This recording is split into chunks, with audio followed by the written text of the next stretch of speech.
Yo, food service power plant community. Hey, welcome. It's Jason Wange with the Food Service Power Plant Network. I am beyond excited for us to bring you another conversation and the first of its kind, really. We're transitioning formats a little bit to a fun recorded one with today's guest, who is probably one of our most accomplished.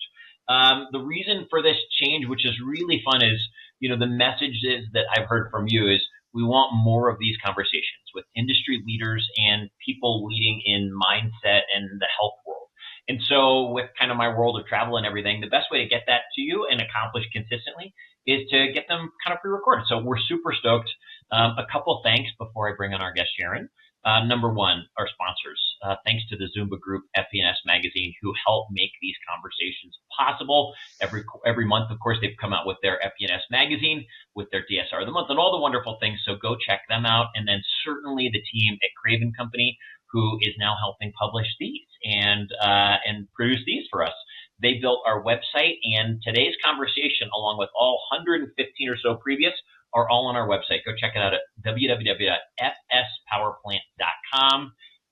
Go find us there and go check out the Crave team for the ways they can support you in all your efforts. So today's conversation is with a woman who I met, I think about 2 or 3 years ago, maybe, at an SHFM event. And our paths have crossed through work and through the SHFM community as I continue to learn there. She's probably one of our most accomplished guests. She's someone who, when you meet her, there's zero defenses, is what I would say. Her ability to connect on a personal level and make you feel seen is really profound. And in fact, when at SHFM in Baltimore this year, when Will Godara spoke, I think that's how he defined hospitality, is the ability to make someone feel seen. I would say it's her superpower. She also speaks 5 languages. She has multiple degrees. She runs all the food service at the World Bank here and globally. She used to run the Ronald Reagan International Trade Center. She has multiple awards from IFMA, from SHFM. I could go on and on. And she is kind enough to join us today. It's Sharon Eliatamby from the World Bank. Sharon, hi! Hi, good afternoon. I'm really glad that we were able to carve some time out and to just get you on the show. I think, the way you engage people is so special. It really does make people feel seen, that I have a feeling with just us spending a little bit of time today, it's going to offer that even virtually to so many people who end up watching. So I'm really glad to have you as a guest. Oh, thank you, Jason. It's good to be here. And I think the last podcast I watched was the one with you and Davin. That was very touching and that was beautiful. Davin was an unbelievable guest and is a great friend, I know, to both of us. And One of the most kind of heartfelt, wear it on his sleeve people who has a real gift of doing his job really well. And, connecting so many of us and being such a great human to so many of us. So I would agree. He was really amazing. Okay, Sharon, as we start, you have a really fun, big role. And so, in what you do at the World Bank, running food service operations. And could you just kind of break down in layman's terms what it is in your role that you're doing for the World Bank and all the things that the World Bank does for your clients? Absolutely. So when we say World Bank, people hear the word bank, they always think that it's an institution where you can come here and get loans. No, that's not what it is. It's a bank that helps rebuild countries, right? Developing countries with infrastructure, education, education and training for women, and now that, that you see all these countries that go into war-torn countries, that's what the bank does. They go back in there. How can we rebuild these countries and give them the stability that they need? So here at HQ in Washington, D.C., I have 5 buildings, and every building has a different food service outlet that also has some sort of a theme, and I cater to 189 different countries. So you can imagine, yes, the cuisine, the languages that floats through this building is incredible. And the other thing that happens here too is people forget that, how, some of the society, a lot of people eat by their desk. Here, it's not. It's very communal. A lot of decisions are made during lunch or at the coffee bar. Meetings are held among the, discussions through good food. So it's very, very important. I think cuisine and food here wasn't like priority, but now it's top of the list. Um, I have people, coming from our sister organization across the street, IMF. Don't tell Heather I said that, but yes, they do come over here. So, and the schedule like Monday to Thursday. So we are packed Monday to Thursday. It's like trying to find seats in our cafes it's ridiculous. And then, Fridays are, pretty slow. But with 189 countries, it's a challenge and an opportunity. And I always challenge my chef to think outside the box, to take food to the next level. So if you're ever in DC, you have to come have lunch here. I would so love to have lunch there. How do you even navigate a world of trying to meet and create comfort amongst the palates of 189 different countries? Well, one of the things I always tell my chefs and team is like, if you think you can cook that cuisine, go for it. If you don't think you can cook the cuisine, don't touch it. Just because everyone here at the bank, they are a food critic. People forget. So, for example, Jason, you come work for the bank and you're sent to Africa.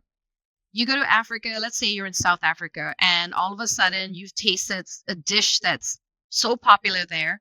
And then you come back, and then here I have, one of the so-called dish that you tasted in South Africa, and it's not the same.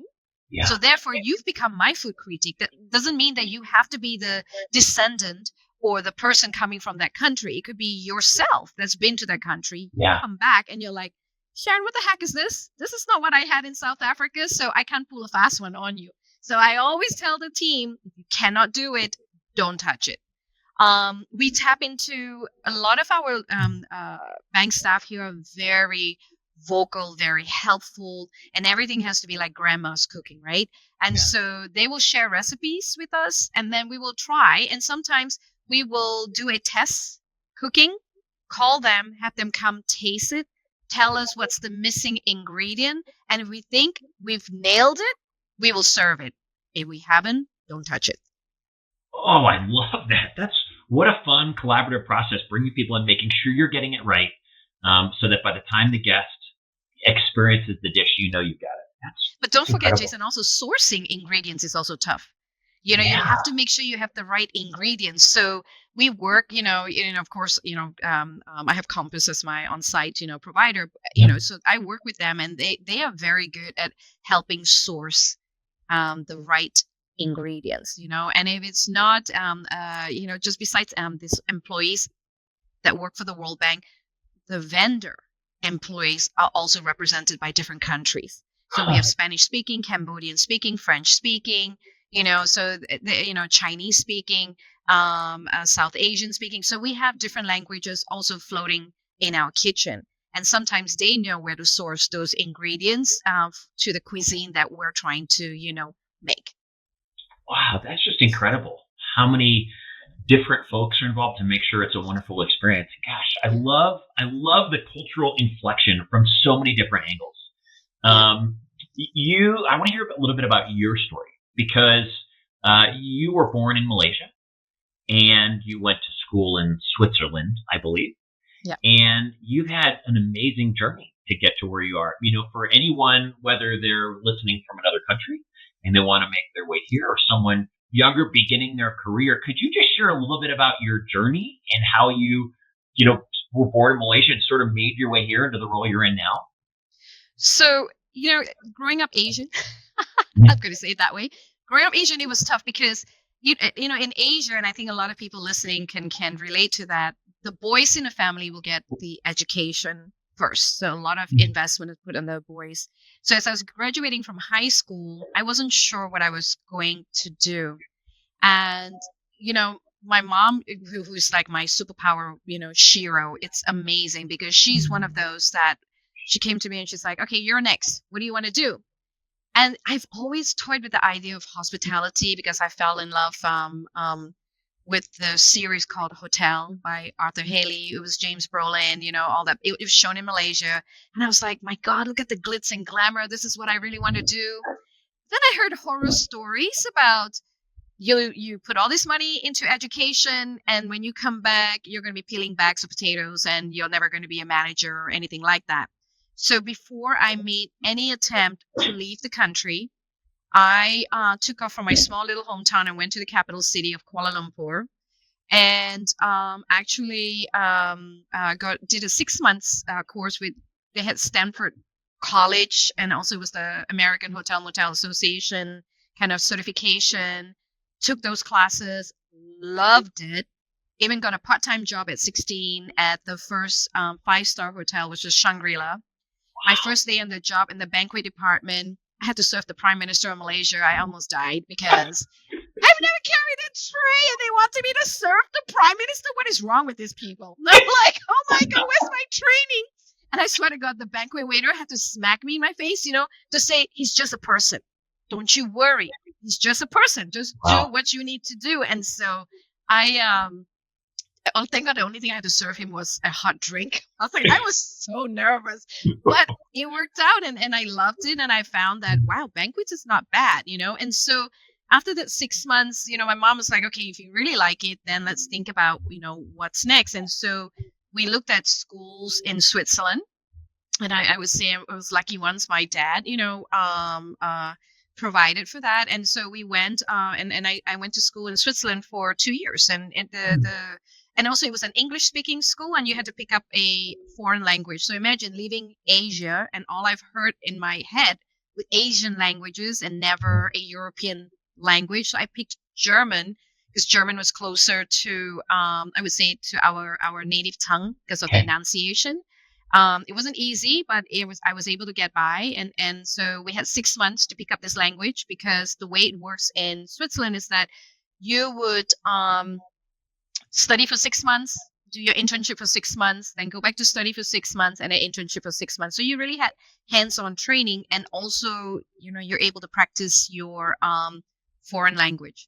So, of course, when I was in Switzerland, the Germans would tell me that is not German. You're speaking, Swiss German. To me, it was like it was German, but to them, it was not. So from there, I didn't want to go back to Malaysia because it was the first time leaving home at the age of 18, and I just enjoyed being abroad. And I think my mom created a monster because I was like, oh my God, this is what's life outside of Malaysia. Yeah. So I started applying for jobs in Australia and Indonesia, just to try and get the experience, but nothing was biting. And then my grandfather, surprisingly, my dad's side, said, what about the US? They have great management degrees in hospitality. Why don't you apply and continue your education? I was like, thank God, because I thought he was going to marry me off. The typical arranged marriage. Yeah. So nobody knows this. And some people know that, I come from a blended family. My mom's Chinese, Thai, my dad's Sri Lankan. So the Sri Lankans, on my father's side, they believe in arranged marriages. And so that would have been the case for me, because, it's almost like I wasn't settling down, but I was surprised that my grandfather said, no, let's do this. And I was like, okay. So came to the US. When I came to the US, Australia offered me a job too with Conrad Hilton at that time. And I was like, I was toying, and I was like, oh no, I think I'm coming to the US.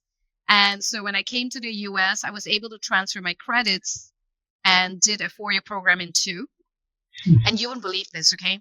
When I came to the US, this was a funny thing. I had to take English as a language, and I'm like, what the heck? Because I speak English, but I had to take the class, and I got a big fat 0. Speaking English, using the Queen's English back in Malaysia, I knew all of that, but I didn't know I had to get into such detail because I took it for granted. Okay. That was a wake-up call.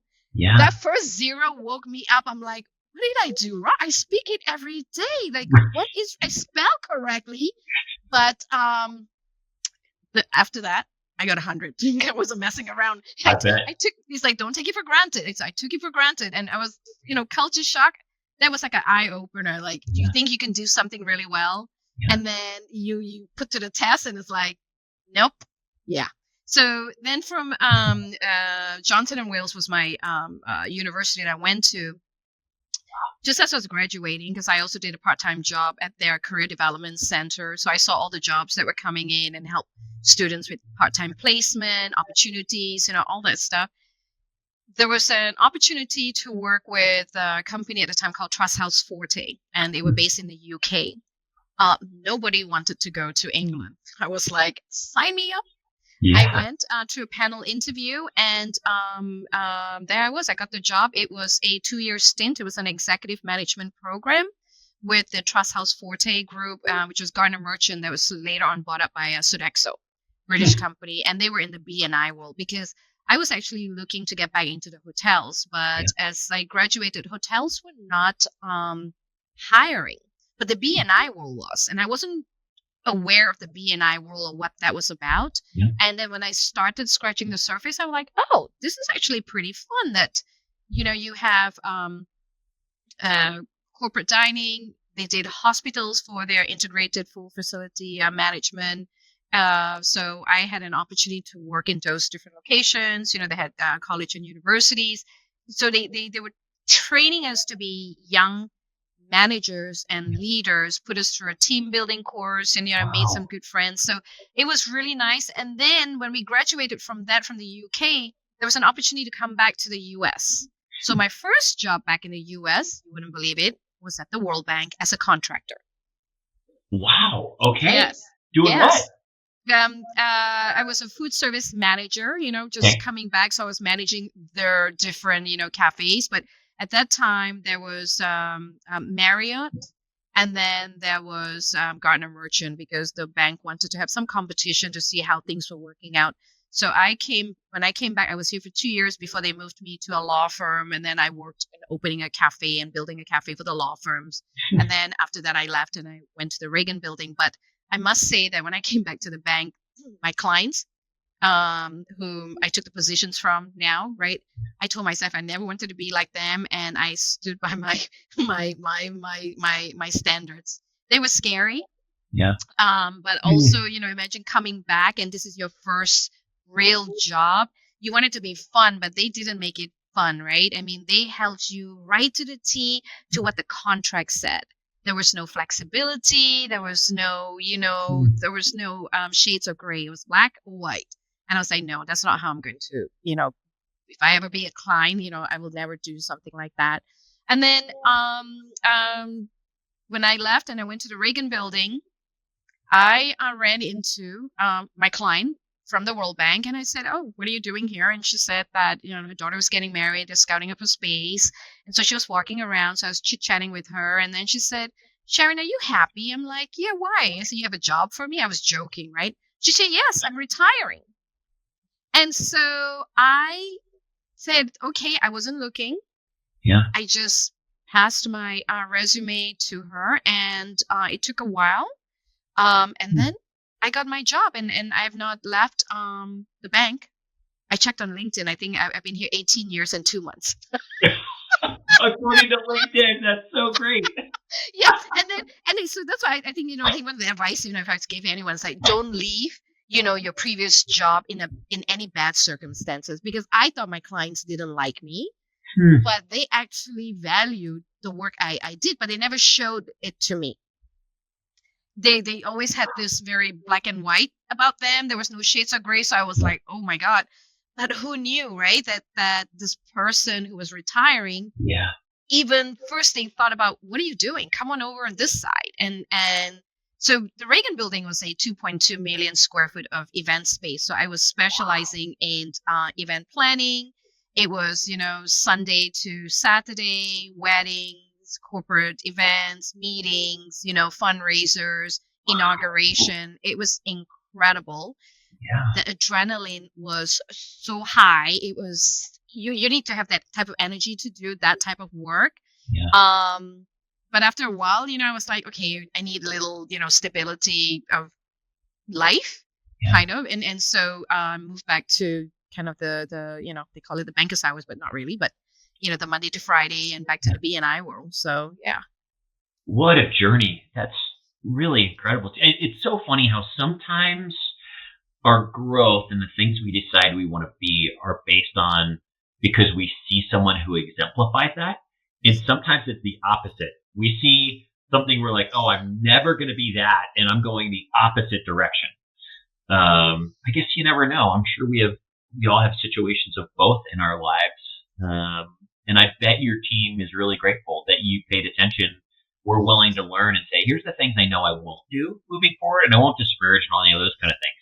But we're just going to bring something fresh. Yep. Man. No, absolutely.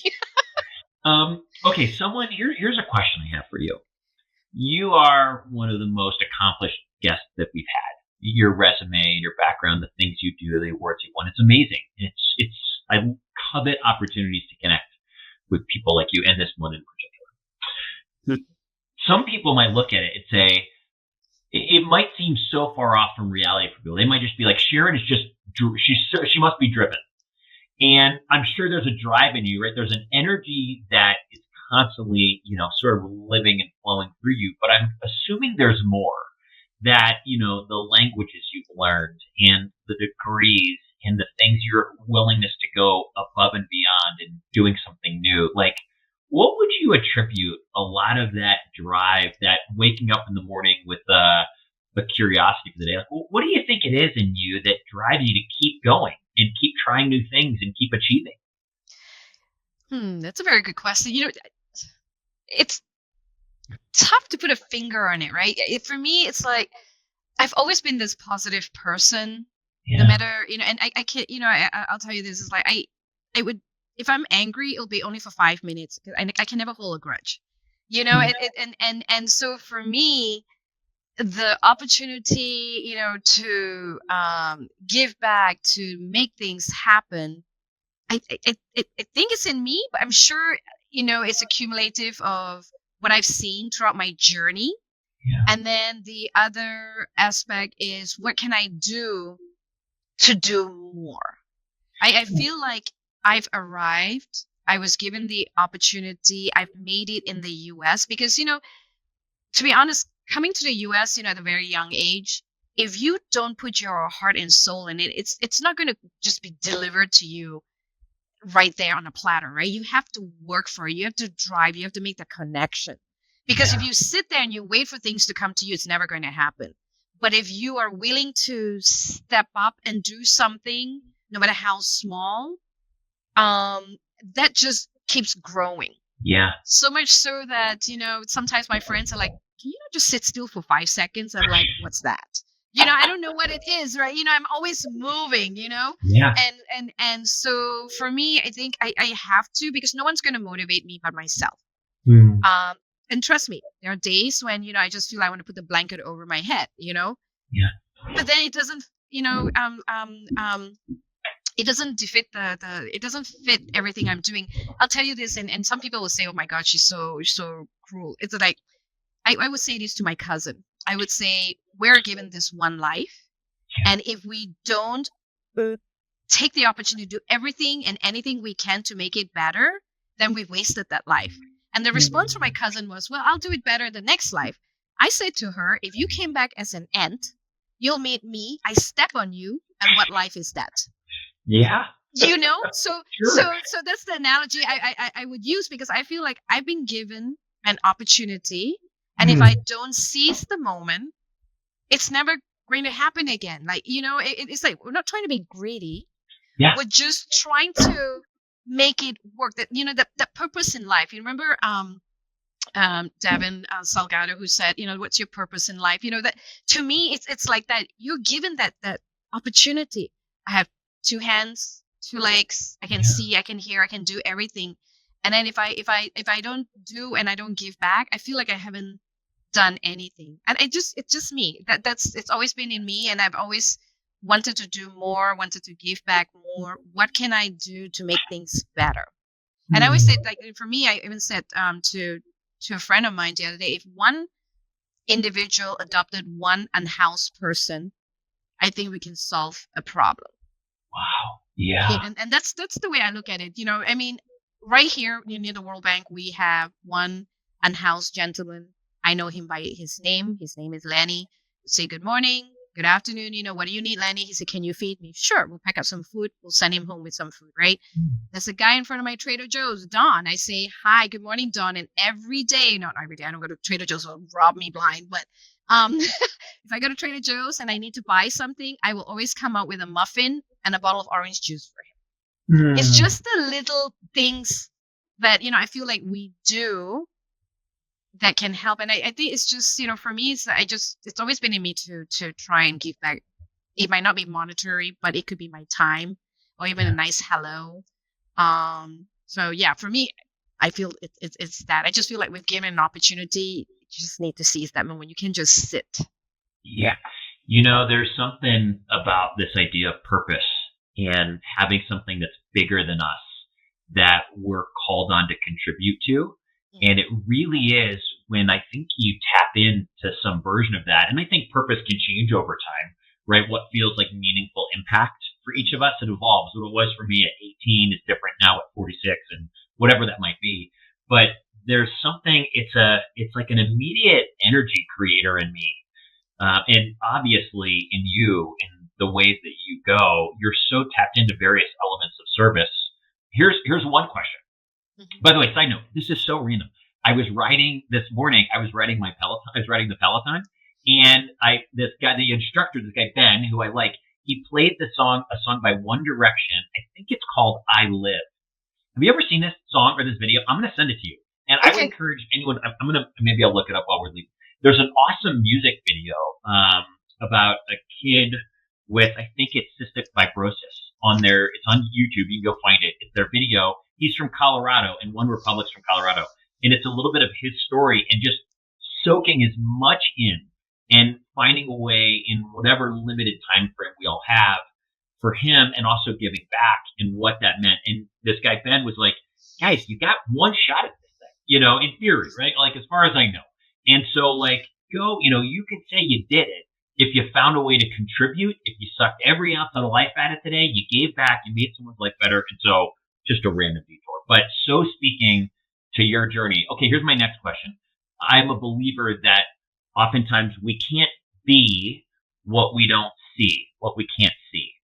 Is there someone in your world, that exemplified this for you, that you watched? Maybe it was your Shiro that you talked about, your mom, or anyone that had the energy that you exude, which is profound and I could feel it. Someone who offered that, or was that for you as you were growing up? It definitely was my mom. I mean, my dad is always in the picture, but he was always the busy dad who was traveling on business, right? Mom, if you believe this or not, she's a retired policewoman, right? So it's very different in Asian culture. She was a working mom as well. But she was a working mom. She took me to all my school activities, kept me in check. And, it really showed me, about things in life. And my mom took me to my first disco, by the way.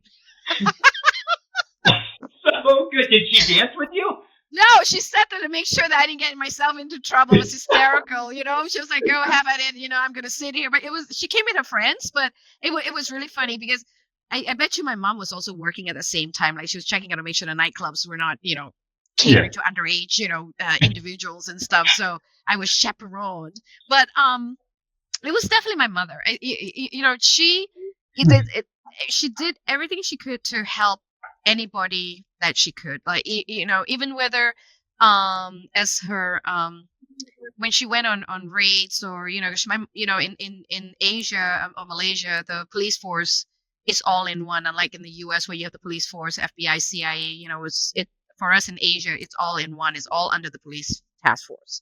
And so my mom has worked all between special branch to vice squad to being a prosecutor, just like you would have with district attorneys and stuff. So my mom has done, all of that.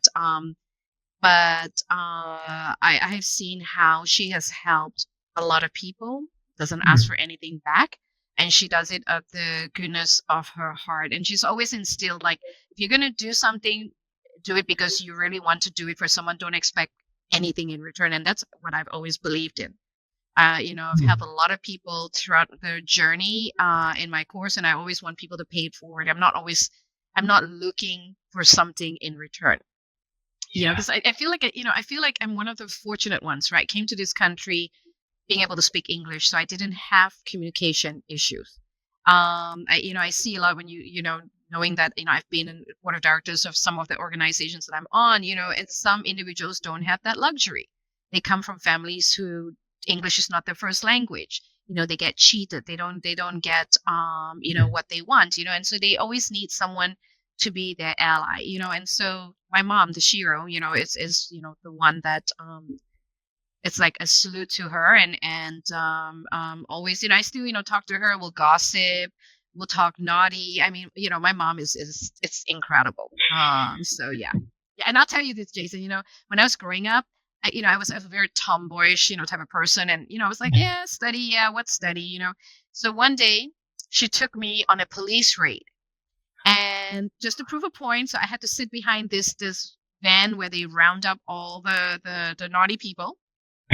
Just to prove a point to me that if I didn't want to study hard, this is what she's going to do. And so I had to hit the books. Yeah, this is my mom. She was like semi-tiger mom, but not really, So yeah, but she had to prove a point, and boy, did she prove a point. So I was like, okay, all right, I'm going to study. I'm going to hit my books. Oh my gosh, I love that. There's a way to offer a lesson to a child. That's one way. Yep. One of my favorite parts about these conversations is that we have industry leaders come on and they share a story like you did. And it's both the great and it's the challenge. It's an opportunity really to give permission to everyone watching to say, we all go through things, right, in our life. And here's someone who we look up to and who we get to hear speak from a stage. And she is just like all of us in so many capacities. And one of the ways we do that is by discussing challenge in life. And none of us are immune. We all have things that are hard. Is there a challenge or anything in your life that you found that you had to walk through that by the time you were on the other side, you said, you know what, that really taught me what I was made of? Anything in that capacity for you? Oh, yes. My God. I would use career as a challenge. So yeah, when I came back from England and I was working, I was doing really well. And anytime the company said to me, Sharon, this account is in trouble, I need you to go there, check out what's going on, do an audit, put out the fires. I would do all of that, right? You ask, I will deliver. Yeah. But then when it came time to promotion, I was told I was not ready for that promotion. And so someone else got promoted over me.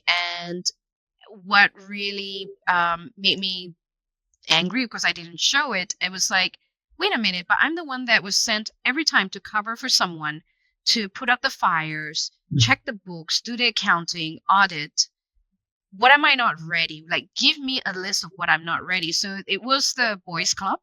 So I got, the gentleman got promoted over me, but it put a very bad taste in my mouth, because I felt like I worked really hard and I deserved that promotion, right? But if someone just tells you you're not ready, but doesn't give you, these are the tools and these are the things I need you to look at and to work on, so you will be the next person to get this promotion, I would have been fine with that. But it was just saying I wasn't ready, and so I left, and that's when I went to the Reagan building.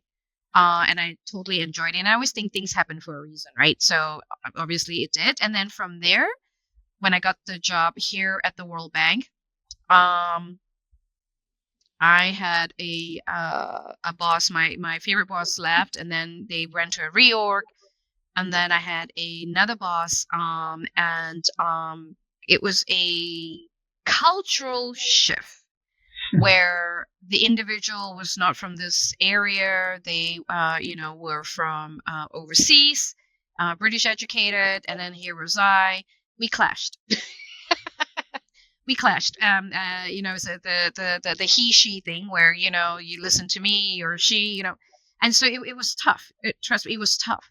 So again, my Shiro was my confidant that I could pick up the phone and call, and she said, "Well, girl, you need to be more Asian." I said, "Mom, what the hell is that? What do you mean be more Asian?" She said, "You need to make it sound like he came up with the idea." I said, "Really?" It took a while for me to digest this, okay? Because I'm so good at just getting things done and making things happen that if you don't catch up, I'm going to leave you right behind. It's like, And so I had to take a step back and actually come up with something, let the person finish my sentence to make it sound like he came up with the whole entire idea himself. Wow. And from then on, the relationship actually worked. I had to take a step back, in my way of managing up. Yeah. So much so that the relationship got better, and he saw the potential in me and afforded me the promotion to the position I am in now.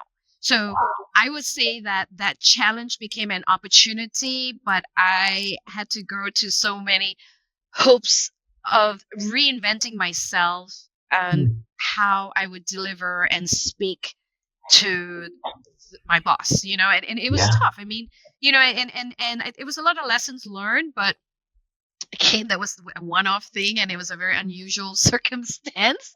But when my mom said be more Asian, I never would ever have heard my mom say that, but she told me I had to because she thinks I'm too westernized anyway. So whatever. I was like, okay, mom, whatever. But yeah, so I had to do it that way, and it worked. So yeah, that was a tough challenge because I had sleepless nights, and it was tough. I used to have, like a confidant, that I could talk to him, like, am I going mad? Like, what is going on here? And, sometimes you need that one person. Yeah. So, yeah. You never know the words that will make a difference and help us see the world just a little bit different to accomplish what we need to. And I'm glad you started sleeping better and you're able to connect with him and look where it's led. That's pretty incredible. Yeah. In terms of leadership, there's a lot of leaders running organizations who get to watch the show. And I think they're always looking, we're all figuring out leadership at whatever level, and we're thriving in some element. And there's another area like, oh gosh, I got to grow here. Is there a particular trait you see as a leader as you're looking to engage your people? Leaders share ideas and thought, and if they're part of their mission is to engage their teammates to want to follow, to buy into the vision and have the energy to help accomplish that vision. Is there a trait in particular you'd say you found to be the most important as you work on leading your teams and capturing them in the vision and pulling them forward? Yeah, for me, it's always been, I don't know what the expression is. It's like you wouldn't ask someone to do something that you wouldn't do. Yeah, sure. And that is number one, is my first, number one philosophy. Second is, to me, it's like learning how to listen to my team, because I always think that I always empower my team to, take the lead and do things. It's almost like, you feel like, throw them overboard. If you feel like they're drowning, throw the life vest or whatever so that you can pull them back in to save them. That's how I operate. It's like, I don't, before I used to want to do everything by myself, and I realized that, oh my God, you're going to get yourself, burnt out. So I delegate. I trust that it's going to get done. And then I keep a note mentally, and also, Post-its all over the place to follow up, to make sure that I can check that off, that, okay, that person was done. It was done 100%. They did a great job. And then, I thank them and give them another project, because they themselves find that as an opportunity to grow. Because to be honest with you, Jason, I have a couple more years before I retire, and I would love to start planning a succession plan for my team here, because I feel like, we've built such a nice ship, and with the program that we have, the synergy here is so contagious. It's a good contagious. It's a good energy that I want to keep that momentum going. I don't need someone else to come in and just deter and turn that into something it's not. So for me, it's to empower them, listen to them, and if they're drowning, save them. I love that you have enough trust to push them over the ship at first, right? And be like, I hired you for a reason. I put you in this position for a reason. And there's going to be a lot of treading water for a while. And, there is a life, vest that I could throw over. But I love your trust of them and your belief in what they can accomplish, and for them to know that you're there, willing to listen and engage in moments when they need the support. I think it's great. I think that gives people, you can't grow. we're going to continue the metaphor, you can't grow as a swimmer if you don't have to learn how to use, tread water and use those legs kicking on the water and so forth. So it might not always be comfortable, but long term, it is a gift, and it does lead to that strength. And probably, as you talk about the culture you built, the energy that your team members all feel, it's, and you don't want someone to come in and change that. It's probably someone from within who's been treading for a while and learning how to do this with your support and guidance, who will help these. I think it's awesome. Okay. One thing that I think is important to all of us is being proud, having moments where we focus on things we're proud of, to grow our confidence. It's easy. I think so many of us, I know everyone watching has accomplished so much. They've overcome so much. They've done so much. It's just easy for us to forget about it. And then at times get down on ourselves or whatever this is. So my question for you, Sharon, what's one thing, it could be professional, it could be personal, that you're particularly proud of? Oh my God, definitely being president of SHFM and the first Asian woman to do that. I mean, I would never have thought this girl coming from Malaysia, I was going to talk to my younger self, be like, wow, would you have thought you're going to be president of an association, a prestigious association, society on top of that, right? And getting to meet, fabulous people like yourself and so many other, young professionals and members, of the society. So I would say definitely being present. I remember my former boss, Sabrina, who introduced me to SHFM, and at that time it was called SFM.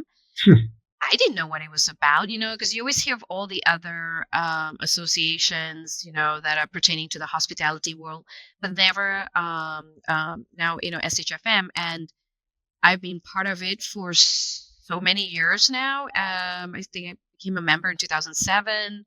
And then, just participated in a lot of different committees, as they were building up the committees and stuff. And there was a year when I was going through that toughness with my boss. Bernadette called and said, the board of directors would like you to join the board. Are you interested? And I'm like, nope.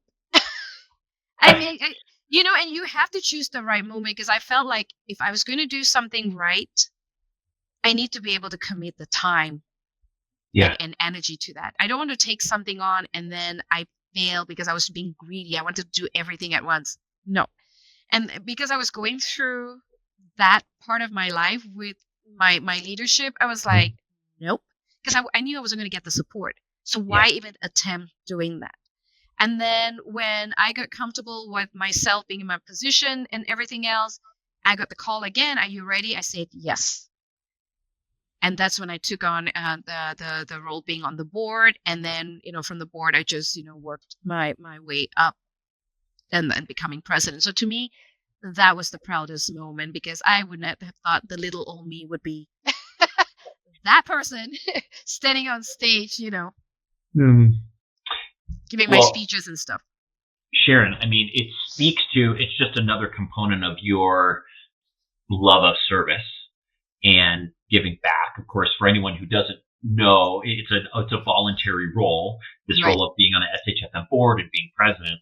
And secondly, you're one of those people who, when you speak, I think in the audience, there's oftentimes, I think I heard once that, like, the perfect sense, like, people just covet the words that you have to offer because of your wisdom and because of your heart for people. So it was a gift for many, you in that role. And I love that it's one of your proudest. Okay, we're going to do a couple more questions, and then I'm going to get into my favorite part that I kind of teased you with. A book that really affected you in your journey. So actually, I have two. So the first one that got me into this industry was Arthur Haley's Hotel. Okay. And then the other one was when I came to the US, and it was kind of those, we had to do a communications class, and one of the books I chose was Strong at Broken Places by Max Cleland. So he was a Vietnam vet. And also a Secretary of State for Georgia in the mid-1980s. And this was a vet who came back with no legs and no arm. I think he had only one functioning arm. It's just um, and thought it was the end of the world, but just giving him the will to live and how he turned things, around. Where always says that people find their strength, from they're strong at broken places. Like life goes on, and so for me, it's like this is where I came back with the whole thing about um if you're given a will and you're put in this earth to do something good, then do it, to make use of it. Don't just sit there and lollygag, right? Like you got to do something. And that's why that book really resonated with me, that no matter how bad it was, he made it happen. And to run as, Secretary of State for 2 consecutive, terms was amazing, was voted in unanimously. Wow. There's this phrase I heard that it's one of my favorite. I don't know who said it, but it was oftentimes our greatest contribution is born out of the place of our greatest pain. And so, the ways we like to serve and give back is based on something we longed for at some point in our life, right? Something that brought some level of pain. So strong in the broken places sort of speaks to that, and it resonates. I love it. You should pick up the book. It's great. I mean, it's even to me still like, resonates in my mind. In fact, it's so funny because one of the things that I was like, oh, let me go see what I still have the book, and I do. Oh, good. I still, I need to see if my library has it. Okay, Zach. Favorite quote? Are you a quote person, and do you have a favorite quote? I love my quotes. All my speeches start or end with a quote. So one of my favorite ones was, I think, from Eleanor Roosevelt, where she said, "You never know how strong a woman can be." It's like a tea bag. It compares the strong woman to a tea bag, because when you put that tea bag in hot water, that's that's when you know how strong that tea is going to get. That's how strong a woman is. Oh, that's a better way of it saying, but that's basically what it is. It's from Eleanor Roosevelt. It's about strong women and tea. I love it. You're right. When we're in hot water, whatever it might be, that's when you learn what you're made of, the challenges or whatever's going on. Yeah. Okay, for the sake of time, I'm going to ask one more question, and I think it's a relevant one. There's so many, we're fortunate, and SHFM is doing a wonderful job bringing young people into the industry, right? Connecting with different universities and various things to start teaching people our world, teaching students our world. Mm-hmm. For anyone looking at you, you've had an unbelievable career journey. If they were to say, Sharon, what's one piece of advice you'd give me kind of beginning this journey, or someone who might be wanting to start over in some capacity? Maybe they've been unfulfilled. What would that advice be? Don't be afraid to take risk. I mean, be resilient. Never stop learning. Every day there's something new you can learn. Be unapologetic. Be your own, authentic self. Yeah. And then don't be afraid to make mistakes and learn from them. I think it's very important. You fall down, you get up. You don't stay down, right? Believe in yourself, definitely, and stay true to your values.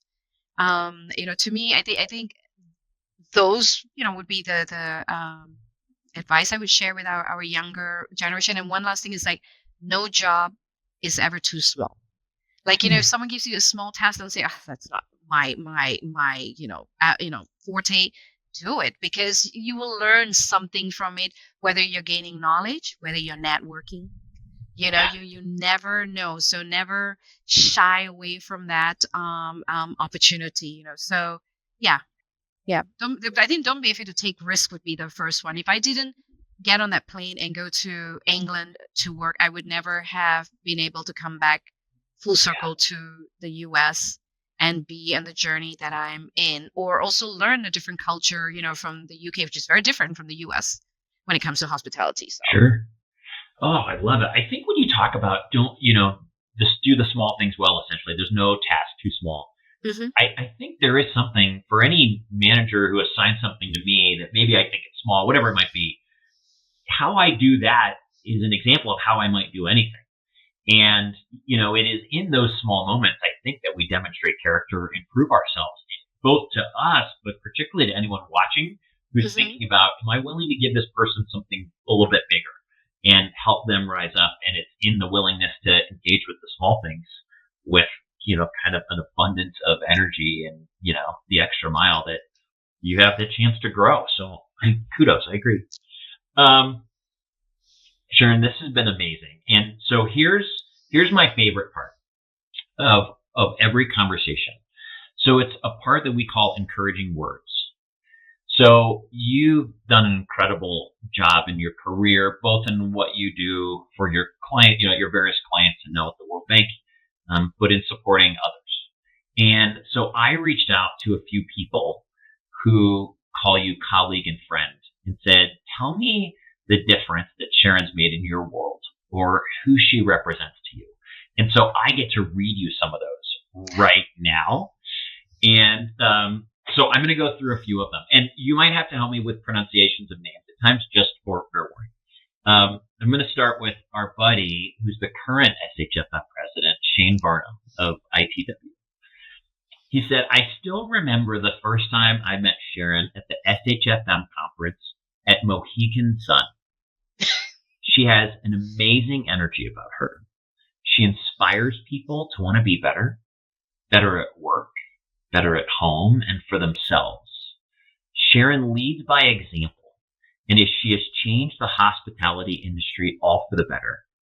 Most importantly, I feel honored to call her my friend. Wow. Pretty cool. Next is Rob Gebhardt from JLL. Rob said, Sharon is an admired industry colleague. She's a trusted and knowledgeable hospitality expert. And most importantly, a great friend. I've had the esteemed privilege of collaborating with her in recent years as executive board members for SHFM. In this capacity, I witnessed firsthand a true servant leader. She is someone who understands the greater goal and seeks to empower all those around her. Her passion and her energy are contagious, making it impossible to say no when she asks you to lean in. But what I respect most is the love she has of her Asian heritage and her family, an unwavering commitment to those around her, and her genuine desire to see the workplace hospitality industry and those in it flourish. Thanks for sharing, Rob. That's cool. Wow. Yeah. I know, right? You didn't see this coming. No, that's awesome. Our friend Mbone Umbima from David Rio Chai and Tea. That's it. She says, Sharon, your journey and your courage as a trailblazer resonate deeply with me. We both understand that the path we walk requires strength and resilience, driven by a vision that goes beyond ourselves. Stepping into places where we are underrepresented, we carry a shared responsibility and purpose that is so much bigger than us. Your presence and leadership embody that shared experience and serve as a powerful reminder of how important it is to see ourselves reflected in these roles. Thank you for your courage and your dedication. You inspire me and others with your unwavering commitment to paving the way for those who will follow. Oh my goodness. My goodness. Yes. That's awesome. Oh my God. Where'd you find time to get all of this? Oh my God. It's so. You're going to have to share that with me because I'm going to have to stick it in my past president's book. I'm going to email it to you. You'll get these. Thank you. Our buddy David Wickstrom of Vibro. Sharon is the definition of servant leadership. Relentless in her passion to make those around her better. She seeks to make the world better than when she found it. And that's true. She is kind, passionate, graceful, disciplined, a visionary, and courageous. While her legacy is still being written, she has already set a high bar through mentorship, inclusivity, levity, and grace. Simply put, Sharon is the best. Oh, wow. David. Thanks for sharing those words. Wow. Lastly is one of your colleagues who I might need help with a pronunciation. Miji Kahayan. Kahayan. Hayan, Midgie, who works with you at the World Bank. Sharon has been my colleague for more than 15 years, but she's truly become my sister in spirit. Working alongside her, I've watched her grow into a compassionate, dedicated leader who cares deeply for her team and everyone around her. Her warmth, passion, and unwavering authenticity inspire not only her colleagues, but also everyone who's lucky enough to know her. Sharon has been instrumental in my own growth, always there to offer support, wisdom, and encouragement. We share a bond where words often aren't needed. We finish each other's sentences, we laugh until it hurts, and we stand by each other through life's challenges and joys. I feel blessed to have her as more than just a colleague. She's a sister, a confidant, and a true friend who has made every day brighter. Woo! Wow. Finishing one another's sentences is so true. We're in meetings.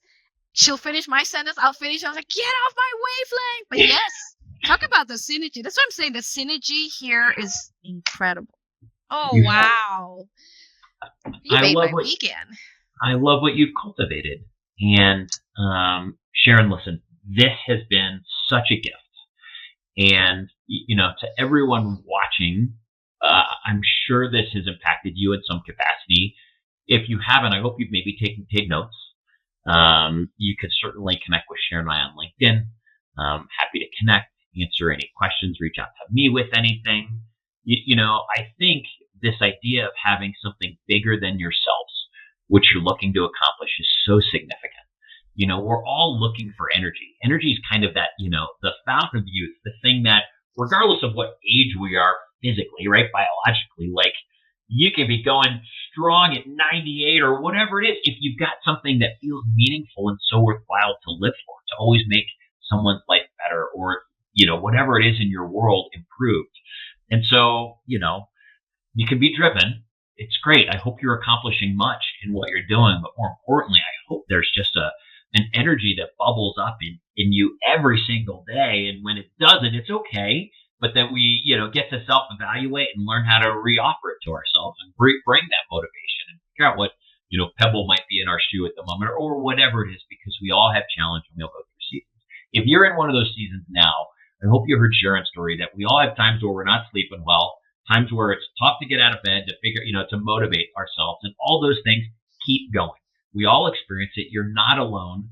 And keep going and keep leaning into that and keep searching for that thing that gets you up in the morning, that gets you fired up to keep giving and serving and growing and living and all those things that are so wonderful. So thanks for watching, Sharon. Thanks for being a gift to us and telling your story and being willing to connect with our whole community.